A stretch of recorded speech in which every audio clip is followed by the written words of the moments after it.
Hello കൂട്ടുകാരെ, എല്ലാവർക്കും സുഖമാണല്ലോ? എല്ലാവർക്കും സുഖമെന്ന് വിശ്വസിക്കുന്നു. ഇത് നമുക്ക് സിമ്പിളായിട്ട് റവ വെച്ചിട്ട് ഒരു ബർഫി ഉണ്ടാക്കിയാലോ? ഭയങ്കര ടേസ്റ്റി ആയിട്ടുള്ള സംഭവം കേട്ടോ. അത് ഈ സാധനമൊന്നും വേണ്ട, സിമ്പിളായിട്ട് ഉണ്ടാക്കാൻ പറ്റും.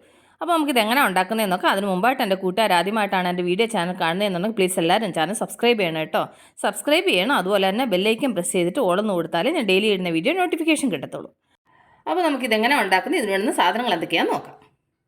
അതിനുവേണ്ടി പാൻ അടുപ്പിൽ വെച്ച് ഇതിലേക്ക് 1 കപ്പ് റവ. ഇനി റവ ഒരു 2 മിനിറ്റ് ഒന്ന് വറക്കാം. എന്നിട്ട് അതിൻ്റെ കൂടെ തന്നെ 2 ടീസ്പൂൺ നെയ്യും കൂടെ ഒഴിച്ച് കൊടുക്കും. ഇനി ഈ നെയ്യിൽ കിടന്ന് ഈ റവ നന്നായിട്ട് ഫ്രൈ ആകും. അപ്പോൾ റവ നന്നായിട്ടൊന്ന് മൂക്കട്ടെ. ഈ റവ നെയ്യ് കിടന്ന് ഫ്രൈ ആവുന്നതിൻ്റെ നല്ല മണം വരുന്നുണ്ട്. ഇനി നമുക്ക് ഇതിലേക്ക് 1/2 കപ്പ് പഞ്ചസാര ചേർത്ത് കൊടുക്കാം.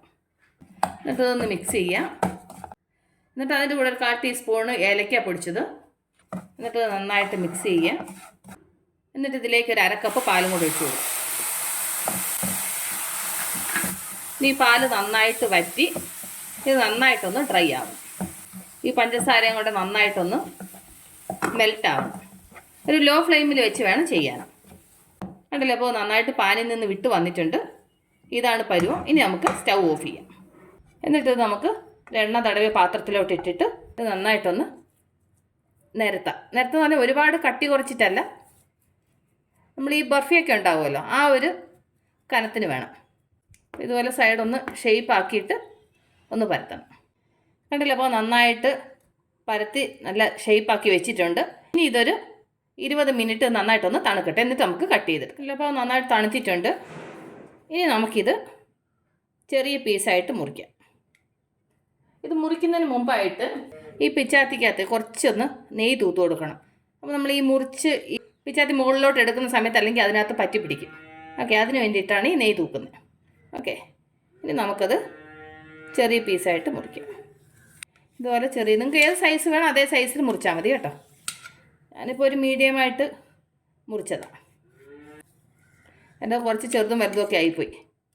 ഓക്കെ, ഇതിൻ്റെ മുകളിലേക്ക് നമുക്ക് ഓരോ കാഷ്യൂ വെച്ച് ഇതുപോലെ ഒന്ന് ഡെക്കറേറ്റ് ചെയ്യാം.